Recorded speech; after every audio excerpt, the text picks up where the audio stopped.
Hello friends, வணக்கம். எப்படி இருக்கிறீங்க? எல்லாம் நல்லா இருக்கிறீங்களா? நான் இன்றைக்கி வந்து பிரியாணி செய்ய போகிறேன். பீஃப் பிரியாணி தான். 2 கிலோ அரிசி, 2 கிலோ கறி எடுத்துக்கிறேன்.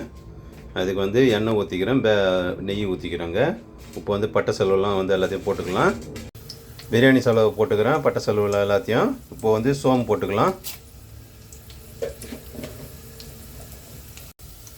பிரியாணி இலை இருந்தாக்கா ஒரு 4 போட்டுங்க. என்கிட்ட இல்லை, நான் போடல. இப்போ வந்து ஒரு 5 வெங்காயம் வந்து பெரிய வெங்காயம் வெட்டி வச்சுக்கிறேன். இப்போ எல்லாத்தையும் இதை போட்டுக்கலாம். போட்டுட்டு கிண்டி விட்டுக்கலாம். நல்லா கிண்டி விடுங்க.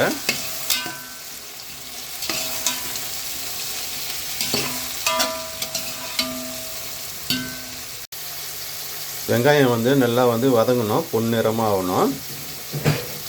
அப்போ தான் வந்து பிரியாணி வந்து நல்லாயிருக்கும். இப்போ வந்து பாஸ்மதி அரிசி வந்து நல்லா கழுவி ஒரு 4 தடவை கழுவிட்டு ஊற வச்சுக்கலாம். தண்ணி ஊற்றி அரிசியை வந்து ஒரு 4 தடவை கழுவி இதுமாரி ஊற வச்சுக்கலாம். இந்த அளவுக்கு தண்ணி ஊற்றி வச்சுக்கணும். அப்போ தான் வந்து நல்லா ஊறும்.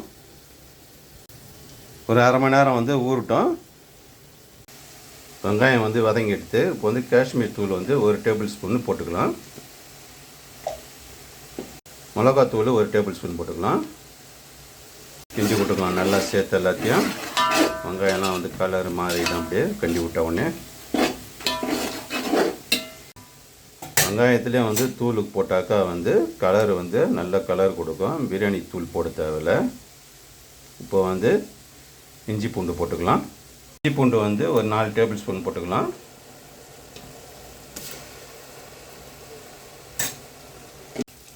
வெங்காயம் நல்லா வதங்கும் போதே வந்து தூள் போட்டால் பிரியாணி வந்து நல்ல கலராகும். கேசரி பவுடர்லாம் போடணுன்னு அவசியம் இல்லை. ஒரு 5 தக்காளி பெரிய தக்காளியாக வந்து வெட்டி வச்சு போட்டுக்கலாம். ஒரு 6 பச்சை மிளகாய் போட்டுக்கலாம் கூட.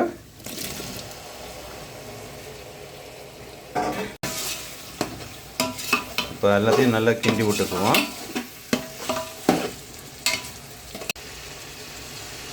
இப்போ வந்து ஒரு 2 டேபிள் ஸ்பூனு உப்பு போட்டுக்கலாம். கல் உப்பு போட்டுக்கலாம். பத்தலைன்னா வந்து அப்புறமா போட்டுக்கலாம்.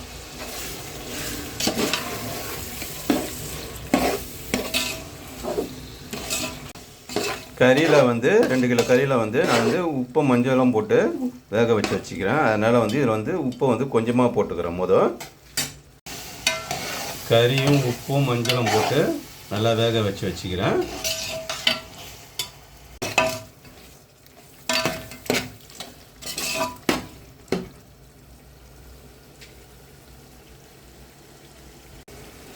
அரை கை கொத்தமல்லியும் அரை கை புதினாவும் போட்டுக்கணும். போட்டுட்டு கிண்டி விட்டுக்கலாம்.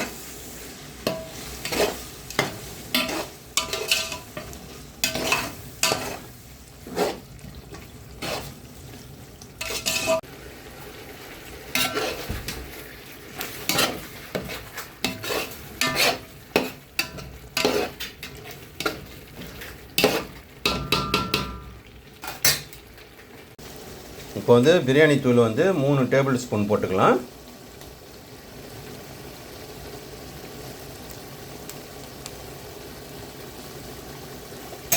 மூணு டேபிள் ஸ்பூனு பிரியாணி தூள் போட்டோம். இப்போ வந்து கிண்டி விட்டுக்கலாம்.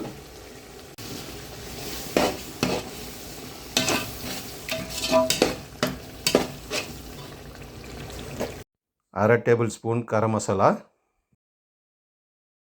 பட்டை 1, லவங்கம் 1, 6 ஏலக்காய் பொடி பண்ணி வச்சுக்கிறேன். இப்போ வந்து போட்டுக்க வேண்டியதான். இதுமாரி அரைச்சி போட்டாக்கா பிரியாணி நல்லா வாசனையாக இருக்கும். ஒரு 4 வீட்டுக்கு தள்ளி வாசனை நல்லா மணக்கும். போட்டுட்டு எல்லாம் கிண்டி விட்டுக்க வேண்டியதான் நல்லா. இப்போ வந்து தயிர் வந்து ஒரு அரை கப்பு போட்டுக்கலாம்.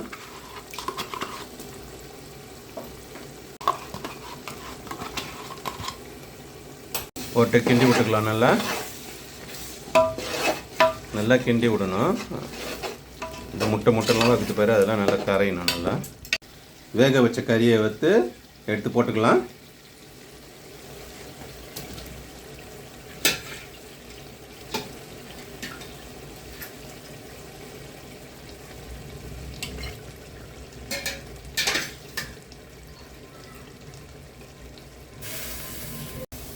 கிண்டி விட்டுக்கலாம்.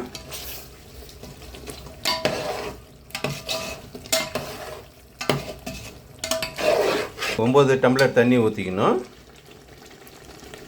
நான் வந்து கறி வேக வச்சேன்ல அந்த தண்ணியை வந்து இதில் வந்து கலந்துக்குவேன், அளவு எடுத்துக்குவேன். இந்த டம்ளரில் நான் அரிசி எடுக்கிறேன், 6 டம்ளர் அரிசி எடுக்கிறேன்.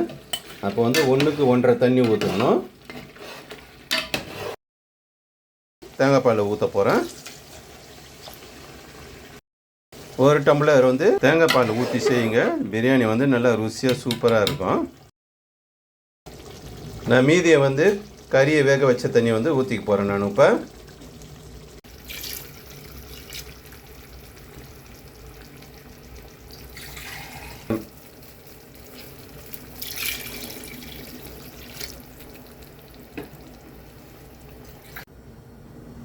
ஒம்பது டம்ளர் தண்ணி ஊற்றிட்டேன். நான் இந்த அளவுக்கு தண்ணி கரெக்டாக ஊற்றி வச்சுக்கணும். இப்போ வந்து இது நல்லா கொச்சி வரட்டும், அரிசியை போட்டுக்கலாம். அப்புறமா இப்போ வந்து தண்ணி ஊற்றி வச்சு கிண்டி விட்டுக்க வேண்டியது தான். நல்லா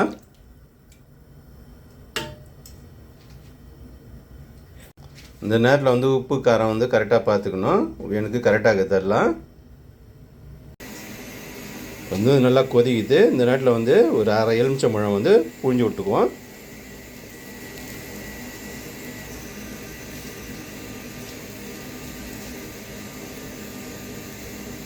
போதும். அரிசியை வந்து தண்ணியை வந்து வெடிகட்டியாச்சு. இப்போ வந்து அரிசி வந்து போட்டுக்கலாம்.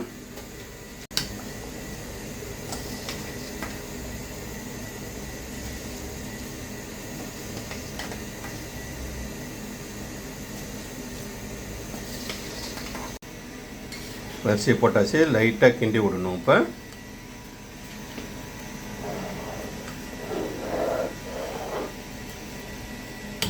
இப்போ கொஞ்சம் வேக விட்டோம், அப்புறமா தம் போடுவோம். இது மேலே வந்து கொத்தமல்லி புதினா போட்டுக்குவோம். கொஞ்சம் கிண்டி விட்டுக்கலாம்.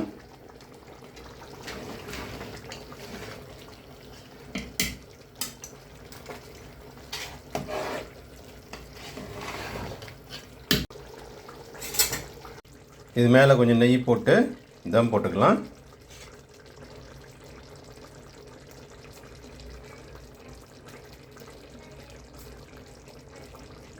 போட்டுருவோம். மேலே வந்து ஒரு வெயிட் வந்து தண்ணி ஊற்றி வச்சுருக்குவோம். மேலே ஒரு 20 நிமிஷம் வந்து வெயிட் பண்ணுவோம். அப்புறமா வந்து திறந்து பார்ப்போம் பிரியாணியை எப்படி இருக்குதுன்னு. 20 நிமிஷம் தம் ஆயிடுச்சு. இப்போ வந்து பிரியாணி திறந்து பார்க்கலாம்.